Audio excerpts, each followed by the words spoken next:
All right, welcome to this explainer. Today we're doing something a little bit different, kind of taking a unique approach.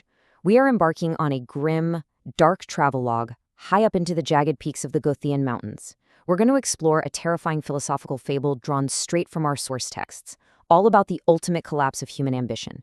It is the story of a creature known as the Inkblot Demon and what actually happens when the very things we believe make us strong turn into the literal architects of our own destruction.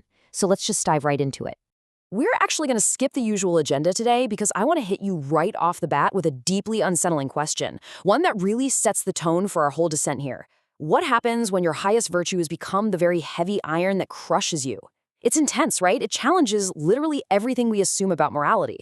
We usually think of virtues as these uplifting forces, but what if the relentless pursuit of moral perfection is actually a trap? Just keep that dark thought in the back of your mind as we start our journey down toward a place the sources call the Iron Citadel. Okay, to really grasp this tragic fall, we first have to understand the heights we're falling from.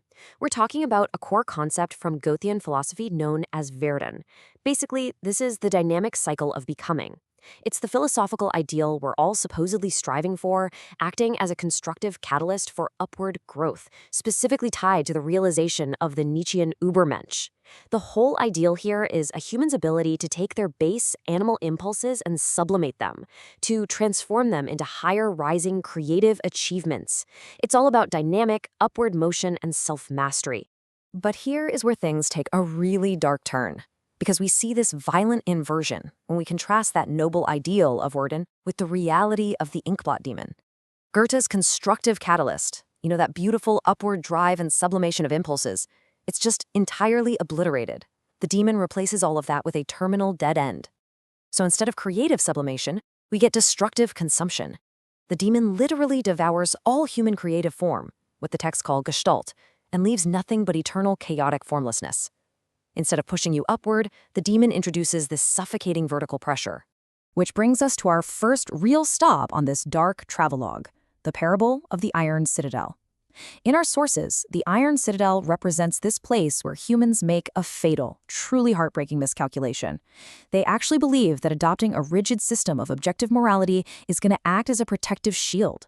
They drape themselves in heavy iron and what the text calls suffocating cloaks of dogma, absolutely convinced that this massive moral weight is keeping their world safe and orderly. But, spoiler alert, this tragic illusion of strength is the exact thing that summons the monster. The sources lay out this terrifying, step-by-step descent into nihilism. It starts when you drape yourself in all that heavy iron and dogma of objective morality. As you accumulate more and more of this objective moral mass, trying so hard to be perfectly virtuous, the trap springs. By piling on this heavy iron, you aren't building a fortress at all. You are actually feeding what Nietzsche called the spirit of gravity, which is humanity's greatest internal enemy. And feeding that spirit leads directly to a terrifying regression into absolute emptiness. The sheer weight of this suffocating vertical pressure violently flattens you straight to the earth. And you know what the sickest part is? The Inkblot Demon actually views this whole process with absolute mockery. He isn't fighting your moral striving, he's feeding on it. He whispers from the dark, "Your heavy iron calls to me. Your moral striving only provides the vertical pressure I use to pin you down." The demon is essentially the physical manifestation of that spirit of gravity. He's just mocking the human attempt to rise, explaining that our desperate attempts to build moral mass merely give him the exact leverage he needs to ensure nothing can ever rise from that flattened ground again. It's totally suffocated. So let's pivot for a second and look at how this builds into the demon's own twisted worldview, this sort of dark philology. We talk a lot about building character, right? But if you look at the Greek root of the word character, charasin, it literally means to scrape, to scratch, or to cut deeply into stone or metal. The demon recognizes this philological violence. He views human attempts to carve moral structures into the soul not as some noble endeavor, but as a fundamental act of violence against our own vital nature. We think we're building this virtuous fortress, but we're actually just brutally scraping away our own instincts. And that brings us to another really chilling insight from the demon, highlighting this concept of das Nachschreiben, which translates to the copied word. The demon says, you believe you exercise free will, but you merely copy dead scripts of ancestral guilt. Think about that. When you brutally scrape those moral virtues into your soul, you aren't even writing your own story. It is a completely hopeless realization that you're trapped in the illusion of free will, just acting out a ghost-written script dictated by the past. You are hopelessly suppressing your true self just to satisfy the dogma of a dead history. Honestly, this brilliantly illustrates the actual mechanics of the demon's power. Because think about it. Every violent scrape of a pen across paper requires ink. In this dark fable, the living ink is fueled by your own denied internal chaos. By suppressing your instincts to copy those dead scripts of guilt, you're creating these stagnant pools of repressed vitality inside yourself. And this isn't just harmless, ignored energy. The sources tell us that these unwritten, denied drives actually mutate. They pool together and transform into an active, devouring architect.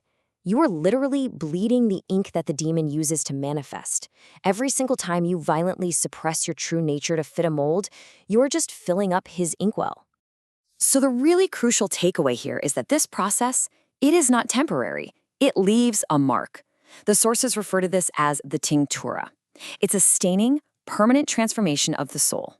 Humans naively think they're writing their virtues, perfecting their moral character, but in reality, their repression is just preparing the tinctura.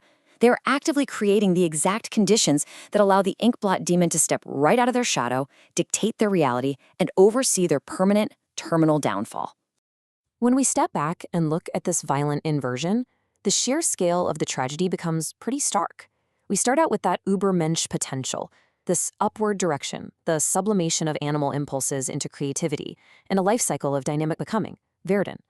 But the demon systematically inverts every single piece of it.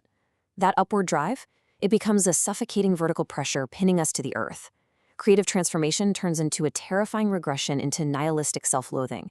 And that dynamic life cycle hits a terminal dead end, where the demon consumes all form, all gestalt, leaving nothing but eternal, chaotic formlessness. The demon just systematically destroys everything humanity tries to build. Now, if you had any lingering doubts about where this monster actually comes from, the demon's own words pretty much shatter them. I am the devouring architect of your own repressed will, acting as your executioner. He is not some invader from hell. He is an autonomous force born entirely out of our own repressed psychological drives. Our own repressed will, our will, literally comes back to claim us. We build the prison, we supply the ink, and our own denied vitality serves as the executioner. The visual aftermath of this whole process described in the text is absolutely chilling. When the vertical pressure of objective morality finally crushes the individual and the demon consumes their vital spirit, all that is left behind is hollowed-out, decapitated armor. It is such a striking, tragic image, this empty shell, this discarded heavy iron of the Iron Citadel, just lying there, pinned to the stone earth. And standing over it, the entity flashes this sinister grin, its massive horn serving as a visual mockery of that failed potential for human greatness. To kind of wrap up this fable, we really have to look at it for what it truly is, an absolute masterpiece of self-sabotage. Buried instincts, they don't just disappear. They inevitably manifest as a crushing tyrant. The very process that was intended for human progress, the building of character and morality, violently inverts. The repressed will acts as its own executioner, completely ensuring our downfall. And that decapitated armor, it doesn't stand as a symbol of virtue. No, it stands as a permanent monument to the failure of self-overcoming, birthed by the very objective morality that was meant to save us. Which leaves us at the end of our dark travelogue with a pretty haunting reflection. Are you truly writing your virtues, or are you merely providing the ink for your own executioner? It's a really provocative thought to leave you with. In your own pursuit of character, are you actually sublimating your drives towards something higher, or are you just violently scraping away your nature, filling up a stagnant reservoir of repressed vitality? I really hope this explainer has given you a new perspective on the heavy iron we all carry, and maybe, just maybe, a wary eye toward the shadows we might be inking ourselves. Thanks for exploring this Gothic fable with me.